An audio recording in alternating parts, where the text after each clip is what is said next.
Había un lugar junto a la orilla donde la gente no pasaba de noche. Las tumbas se apiñaban en la colina como dientes cubiertos de musgo. Por la tarde, el olor a humedad y a tierra revuelta subía del llano y mezclaba el aliento del lago con un sabor a muerte. Allí, en la frontera entre agua y tierra, entre la ciudad y el silencio de las necrópolis, habitaba un hombre que nadie podía sujetar.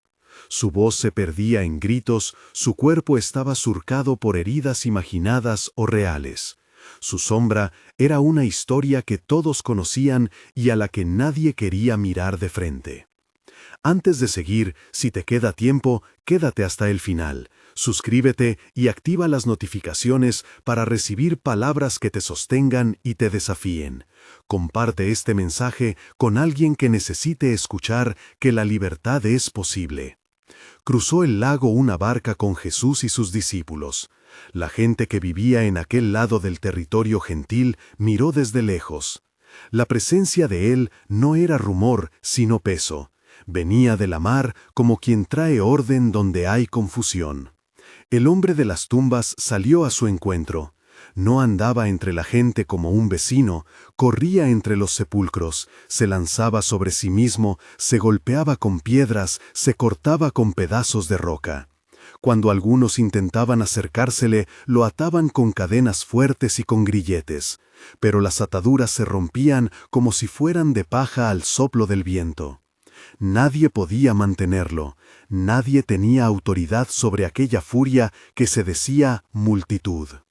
La escena era de un tumulto que hacía callar hasta el viento, cadenas que crujían, gritos que rasgaban la noche, pasos de quienes huían ante la presencia de lo que no comprendían. Los porqueros, hombres que cuidaban una piara en la ladera, miraban desde lejos y tensaban el cuerpo cuando el hombre pasaba. Las tumbas silenciaban las voces de quienes lo querían contener. Vivían con miedo, y ese miedo había hecho un territorio del silencio. Jesús, al desembarcar, vio al hombre. No entró en pánico ni se alejó, se acercó. Los discípulos, que habían aprendido a ver señales y no siempre a comprenderlas, observaron con temor. El hombre, al ver a Jesús, clamó. Se acercó con la furia y con la súplica de quien ha perdido su lugar. Su voz, aun cuando era desgarrada, mostraba un hilo de razón. Algunos de sus gritos parecían advertencias, otros confesiones de un dolor antiguo. No hubo en Jesús vacilación, habló con autoridad. Le preguntó al hombre, como se pregunta a quien se busca recuperar, qué nombre tenía. Era una pregunta simple que llevaba detrás toda la intención de devolver identidad. Allí, en medio del relámpago de la confrontación, los que habitaban en aquel hombre respondieron: «Mi nombre es Legión, porque somos muchos». No fue una respuesta humana, fue la confesión de una multitud interna que usurpaba el ser. La palabra legión resonó con una fuerza de conjunto. No era un demonio aislado, sino una hueste que ocupaba a una persona como si fuese su campamento. En la cultura del lugar, aquel término hablaba de multitud y de potencia armada. En lo espiritual, describía la realidad de quien se halla cautivo por muchas voces y potestades. Jesús no se atemorizó ante la cantidad. Su voz, más que un mandato, fue una orden de soberanía. Mandó a los espíritus que salieran del hombre. Los demonios, al sentirse confrontados por la autoridad que venía con nombre y carne, rogaron y suplicaron con temor. Uno no negocia con quien tiene la verdadera potestad sin saber su lugar. Suplicaron que no los enviase al abismo, ese concepto que aludía en las Sagradas Escrituras a prisión y a lugar de retención para las potestades rebeldes, sino que se les permitiera entrar en una piara de cerdos que pacía en la ladera. Jesús permitió la petición, y la multitud que acompañaba la escena alcanzó a ver cómo aquello que antes había desgarrado al hombre se fue a la piara. Al instante, los animales emprendieron una huida concertada, se precipitaron por el declive y se hundieron en el agua como si el mismo lago rehusara su inmundicia. Fue una imagen terrible y de juicio, y a la vez una señal de la destrucción que acompaña a lo impuro cuando queda sin orden. Los porqueros huyeron espantados. La pérdida de la piara era una ruina económica y una vergüenza social, y su choque expresaba una verdad humana cruda. La libertad redistribuye costo. La gente del lugar vino corriendo y encontró al hombre sentado, vestido y en su juicio. De estar envuelto en lamento y ruina, viéronse delante de un hombre que retornaba a la faz de la vida, vestido, sereno, sentado como quien acaba de recobrar una memoria perdida. Su nombre, antes ajeno a sí, volvía a ser suyo. Ante eso, la multitud sintió miedo. Recordaron el tropel de lo que había pasado con los cerdos, y la idea de haber perdido su seguridad, aunque corrupta, les hizo pedir a Jesús que se marchase. Preferían su rutina, por precaria que fuera, a la sacudida que la gracia implicaba. Jesús, con autoridad que no exige aplauso, le dijo al hombre restituido que fuese a su casa y contase todo lo que el Señor había hecho por él. Era una comisión pequeña en palabras y enorme en implicación. Regresar al territorio y testificar. No permanecer como un milagro aislado. Volver para hablar con aquellos que antes le temían, para ser prueba viva de que la presencia de Jesús transforma destino y comunidad. Entre la escena y la enseñanza hay lecciones que el texto no oculta, sino que invita a iluminar. El hombre encadenado nos muestra cómo el pecado y la opresión tienden a construir moradas, lugares donde ya no entra la luz, tumbas disfrazadas de normalidad. Las cadenas que se rompen no son solo metáfora, son la constatación de que la autoridad de Cristo deshace los vínculos del abuso. Pero la ropa que el hombre recupera, el vestido, la compostura, es la imagen de la dignidad restaurada. No simplemente expulsión de sombras, sino reintegración a la comunidad y a la propia identidad. Ante eso, la multitud sintió miedo. Recordaron el tropel de lo que había pasado con los cerdos, y la idea de haber perdido su seguridad, aunque corrupta, les hizo pedir a Jesús que se marchase. Preferían su rutina, por precaria que fuera, a la sacudida que la gracia implicaba. Jesús, con autoridad que no exige aplauso, le dijo al hombre restituido que fuese a su casa y contase todo lo que el Señor había hecho por él.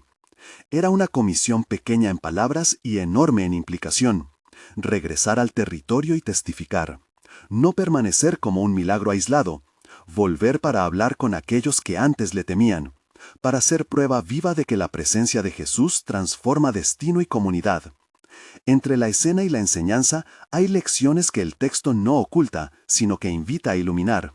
El hombre encadenado nos muestra cómo el pecado y la opresión tienden a construir moradas, lugares donde ya no entra la luz, tumbas disfrazadas de normalidad. Las cadenas que se rompen no son solo metáfora, son la constatación de que la autoridad de Cristo deshace los vínculos del abuso. Pero la ropa que el hombre recupera, el vestido, la compostura, es la imagen de la dignidad restaurada. No simplemente expulsión de sombras, sino reintegración a la comunidad y a la propia identidad. Territorio es una palabra que aquí señala realidades profundas.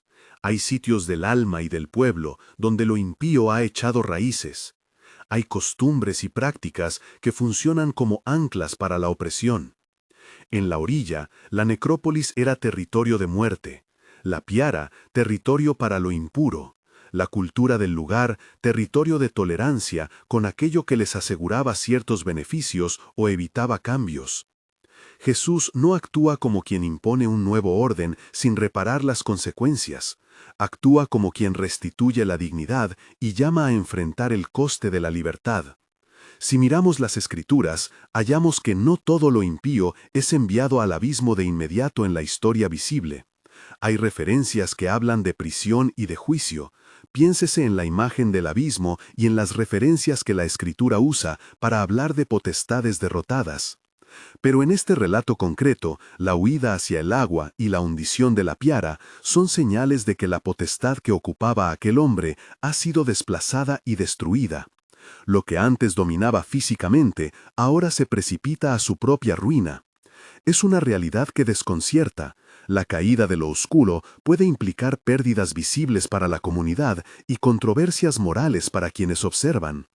No podemos pasar por alto la reacción de la gente, el miedo y la petición de que Jesús se retire. Allí está la advertencia para nosotros. Muchas veces preferimos la seguridad de nuestras prisiones conocidas, aunque nos enfermen, a la incertidumbre de la libertad que exige testimonio y reordenamiento. Al que ha sido liberado, se le pide dar testimonio. No es una invitación paternalista, es la recuperación de la función que cada uno tiene en su comunidad. Volver al territorio no significa celebrar la ruina ajena, significa llevar la palabra de la restauración al lugar que más la necesita. La figura de los discípulos, que observaron y aprendieron, nos recuerda la tarea de quienes siguen de cerca a Jesús, ver con ojos de fe, pero también aprender a moverse en medio del desconcierto social. Ellos serían testigos de la autoridad que no pretende dominar sino transformar. Su aprendizaje no fue teórico, fue experimentar una potestad que no se asemeja a la fuerza humana. Jesús no reclamó una guerra de poder, reclamó la soberanía de la verdad sobre la mentira que había usurpado a un hermano. En tu vida puede haber territorios semejantes, hábitos, resentimientos, puertas por las que has permitido entrar voces que te quitan la paz. Hay lugares, en la familia, en la memoria, en la ciudad, donde lo que ya está normalizado actúa como ancla para el mal. Esto no es para increparte sin esperanza, sino para despertarte. La libertad que Jesús trae siempre supone dos movimientos: expulsión de aquello que te oprime y recepción de la dignidad que te devuelve al lugar de hijo o hija. La primera parte es visible y tajante, la segunda parte es silenciosa y profunda y exige reinserción en la comunidad. No menos importante es la pregunta del texto: ¿cuál es tu nombre? A quien ha sido derrotado, a quien ha perdido su identidad, Jesús le devuelve nombre. El nombre es memoria, es destino. Si hoy te preguntas quién eres bajo el peso de voces que te han nombrado para destruirte, escucha la pregunta del Señor. Hay una invitación a recuperar la propia existencia. No es una cuestión meramente emocional, es una restauración ontológica. Y cuando eso sucede, tu vida pasa de ser un espectáculo a ser un testimonio. La comisión de volver al territorio en apariencia es simple, pero en el fondo es profunda. Jesús no llamó al liberado a apartarse de la ciudad para vivir tranquilo, lo envió al lugar donde antes era un mendigo de sombras. ¿Por qué? Porque la libertad no cumple su misión si se queda como caso aislado. La libertad es contagiosa cuando se comparte. La presencia de un testigo que habla de la obra del Señor es un corte en la costra de la normalidad corrupta. El hombre debía ser mensajero, no monumento. Hay también una dimensión comunitaria en el relato. La pérdida económica por la piara de cerdos expuso un conflicto real. Cuando la gracia entra, hay pérdidas y ganancias que trascienden lo material. Los que miran desde afuera pueden no saber cómo responder, celebrar la liberación o lamentar la pérdida. Esa tensión nos interpela. La obra de Dios rara vez encaja en nuestras economías morales. Aún así, la prioridad de Jesús fue la restitución humana, no el cálculo utilitario. Si te preguntas hoy cómo comenzar a ser testigo, hay pasos concretos que emergen del relato. Primero, reconocer que hay cadenas. Aceptarlo es el inicio de la libertad. Segundo, buscar la presencia del Señor de forma decidida. No basta con gestos humanos ni ataduras nuevas. Tercero, cuando la libertad llegue, no quedarte callado. Vuelve a tu lugar con la verdad que te liberó y compártela con quienes conviven contigo. Testificar no es vanagloria, es servicio. Y cuarto, comprender que el costo puede ser real. Relaciones heridas, preguntas incómodas, pérdidas materiales. Aún así, la restauración vale más que cualquier seguridad comprada a costa de nuestra dignidad. En el relato se asoma también una advertencia contra la religiosidad vacía. La multitud, temerosa, pidió a Jesús que se marchase. Preferían su orden anterior a un cambio que demandara arrepentimiento y nueva forma de vivir. A veces, la religión institucional prefiere el control sobre la transformación. Jesús, en cambio, ejerce una autoridad que libera y que llama a la responsabilidad. No es una autoridad de espectáculo, es soberanía que restaura. No es menor recordar que el abismo, término que aparece en otros pasajes y que los escribas usan para hablar de prisión de espíritus, no es un juego literario, sino una imagen de restricción. Las Escrituras hablan del juicio y de la contención de las potestades rebeldes en términos que nos ayudan a comprender el alcance de la victoria definitiva. Aquí, sin embargo, la narrativa muestra la victoria parcial y poderosa de Cristo. Las huestes que habitaban a un hombre fueron derrotadas, y el resultado fue la restitución de una persona real a su rostro humano. La escena junto a la orilla no concluye solo con milagro, concluye con misión. El hombre vuelve a su ciudad, y su testimonio, según Marcos, prepararía la apertura del Evangelio por aquella comarca. Las palabras que salieron de su boca, humildes o asombradas, fueron semillas. Esa es una enseñanza pastoral que no podemos ignorar. La libertad que no proclamas rara vez arraiga en la polis. Si hoy recibes algo del Señor en secreto, no lo escondas por vergüenza ni por miedo. Vuelve a tu territorio para hablar. Quizá ahora te preguntas cómo aplicar esto en lo cotidiano. Observa 3 puertas en tu vida que podrían ser puntos por donde entra la opresión: la memoria que no se sana, la costumbre que normaliza la injusticia y la relación que exige someter tu conciencia. Trabaja con la comunidad de fe y con hermanos que te sostengan. Busca proclamación clara de la verdad en la oración y en la comunión, y no te aísles tras un prodigio sin vida comunitaria. La sanidad es personal y social a la vez. En el silencio que quedó después de la salida de los demonios, el lago recuperó su calma, y el hombre recobrado se sentó. Sentarse puede parecer un gesto pequeño, pero allí significó descanso, orden, reposo del alma. Vestido significa dignidad, juicio, cordura. No es solo una restauración estética, es retorno a la función humana plena. Por eso la comisión del Señor no fue «quédate aquí como milagro», sino «ve a tu casa y cuenta lo que te ha ocurrido». La misión cristiana es siempre volver al lugar donde la transformación hace falta y llevar allí la palabra curativa. La historia abre un desafío para la Iglesia hoy. ¿Somos capaces de enviar a los liberados como testigos o preferimos preservarlos como casos que confirman nuestra reputación? El verdadero ministerio no se mide por el número de sanidades aisladas, sino por la capacidad de insertar vidas transformadas en la trama social, de que esas vidas sean fermento de cambio. Entretanto, puede haber en ti preguntas sin respuesta. ¿Y si mi libertad me hace perder? ¿Y si mi testimonio no es creído? El texto mismo muestra que la reacción no siempre es esta de celebración, pero la comisión resuena como mandato de valentía pastoral. El que ha sido liberado es la prueba viviente. Su relato es más persuasivo que cualquier argumento teológico. Vuelve al lugar donde estabas atado y habla.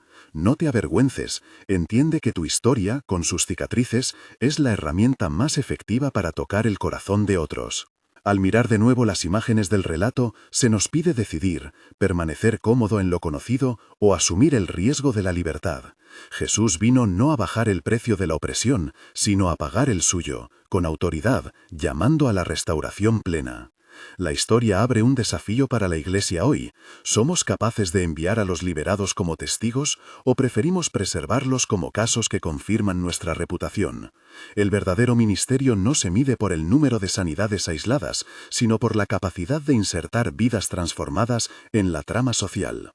Entretanto, puede haber en ti preguntas sin respuesta. ¿Y si mi libertad me hace perder? ¿Y si mi testimonio no es creído? El texto mismo muestra que la reacción no siempre es esta de celebración, pero la comisión resuena como mandato de valentía pastoral. El que ha sido liberado es la prueba viviente. Su relato es más persuasivo que cualquier argumento teológico. Vuelve al lugar donde estabas atado y habla. No te avergüences, entiende que tu historia, con sus cicatrices, es la herramienta más efectiva para tocar el corazón de otros. Al mirar de nuevo las imágenes del relato, se nos pide decidir, permanecer cómodo en lo conocido o asumir el riesgo de la libertad. Jesús vino no a bajar el precio de la opresión, sino a pagar el suyo, con autoridad, llamando a la restauración plena. Si escuchas su voz hoy, la invitación es clara: recuperar tu nombre, romper cadenas, aceptar la dignidad y volver como testigo. No es una opción estética, es la respuesta a una soberanía que redime. Permanece con ello en el corazón. En la próxima escena, cuando el hombre vuelva a su ciudad y cuente la obra, se revelará cómo un testimonio puede abrir territorios. Hay una continuidad entre la restauración personal y la expansión del reino. Si te interesa saber cómo ese testimonio produjo cambio en Decápolis y qué lecciones prácticas dejó para nosotros, acompaña con atención lo que sigue. Y aconteció que el hombre, ya vestido y de juicio en su semblante, volvió por los caminos que conducían a las ciudades de Decápolis. Iba con pasos que no eran los de antes, había en su andar la medida de quien ha conocido el reposo. No llevaba riquezas, solo llevaba su historia, que era más preciosa que toda heredad. Al entrar en la primera ciudad, se detuvo junto al portón, donde siempre había gente al mediodía, mercaderes que ofrecían aceite y tejidos, pastores que traían leche, mujeres que cambiaban noticias. Allí comenzó a hablar. No buscó discursos elocuentes, habló con la verdad que le salía de la boca como río que rompe una presa. Dijo lo que había ocurrido junto al lago, cómo Jesús había hablado y los espíritus habían salido. Contó que había recobrado el nombre, la ropa y el reposo. Y dijo, con voz que temblaba por la emoción y que al mismo tiempo era clara, «Lo que el Señor ha hecho conmigo, me ha tenido misericordia». Al oírlo, muchos se maravillaron. Algunos se acercaron hasta tocarle la mano, como para comprobar que era carne la que hablaba y no alguna fábula.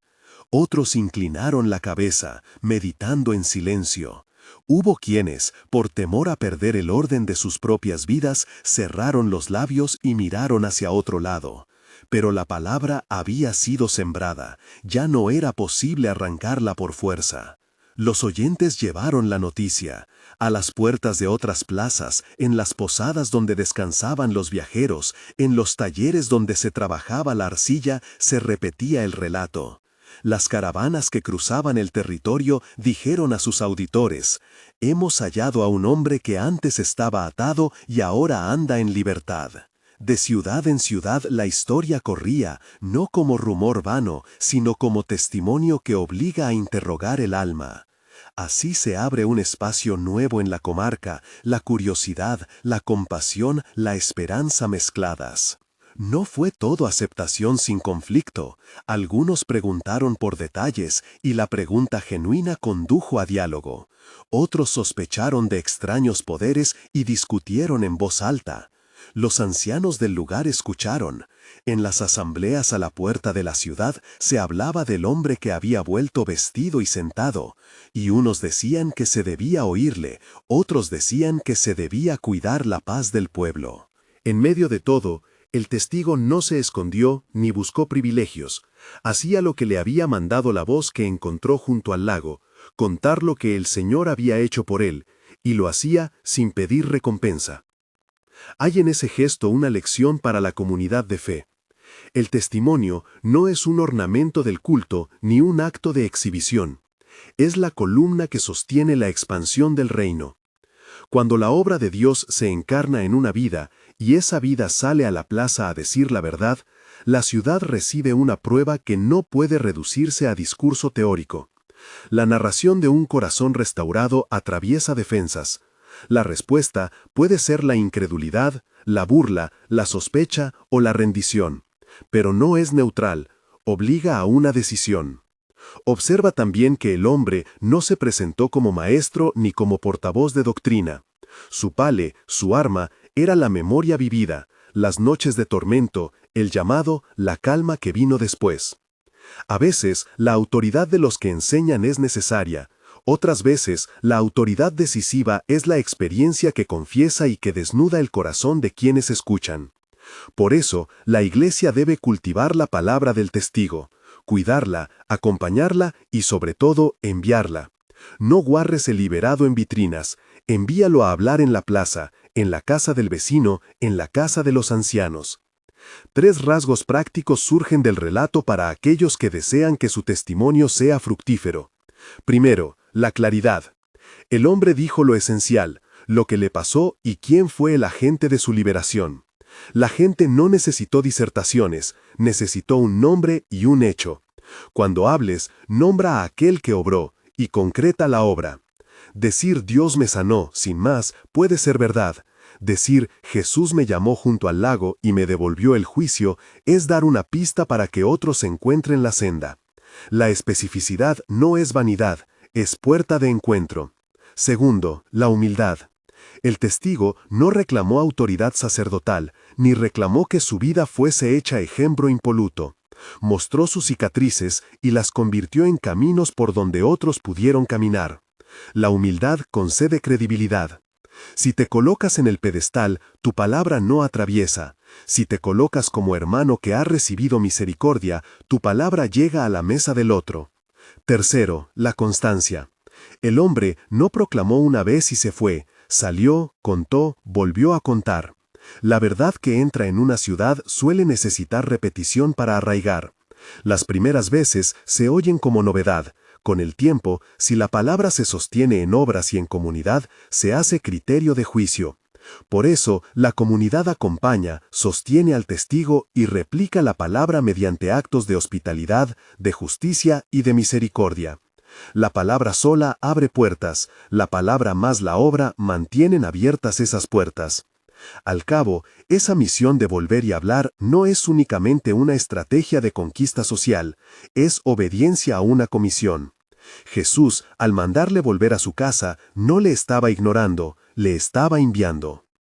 Permanece con esa imagen, un hombre sentado al borde de la plaza, contando lo que el Señor hizo, y la ciudad que lo escucha, dividida entre el asombro y la resistencia, pero incapaz de permanecer igual.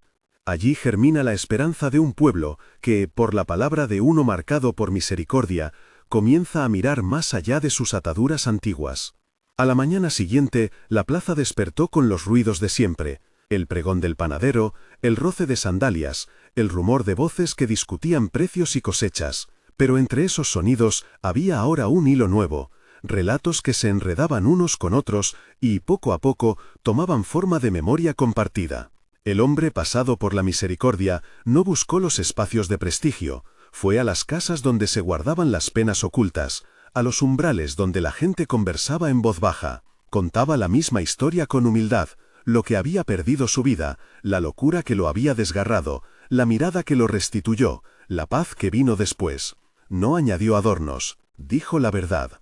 Al oírle, algunos se acercaron con cautela, otros con esperanza contenida. Los ancianos de ciertos barrios le ofrecieron pan y techo por una noche. Las mujeres le pidieron que repitiera lo que había dicho, queriendo llevar la palabra a maridos y hermanos que ya habían perdido la fe en los anuncios. Entre los jóvenes, la historia se volvió conversación nocturna. Un muchacho reconoció que llevaba años con el corazón encogido por el mismo temor que aquel hombre había nombrado. Hay hechos que traspasan la memoria y despiertan el deseo de cambio. La palabra de un liberado sacudía ahora las costumbres del día a día. Los líderes de la comunidad, ante la llegada de la noticia, se dividieron en modos de proceder. Algunos miraron con recelo, temiendo que la novedad desestabilizara la tranquilidad del comercio y la autoridad establecida. Otros vieron la ocasión de reavivar la misericordia en medio de una ciudad cansada. Reunidos a la puerta de la ciudad, los ancianos conversaron no para condenar la experiencia, pues nadie la ignoraba, sino para ordenar su presencia, escuchar sin convertirlo en espectáculo,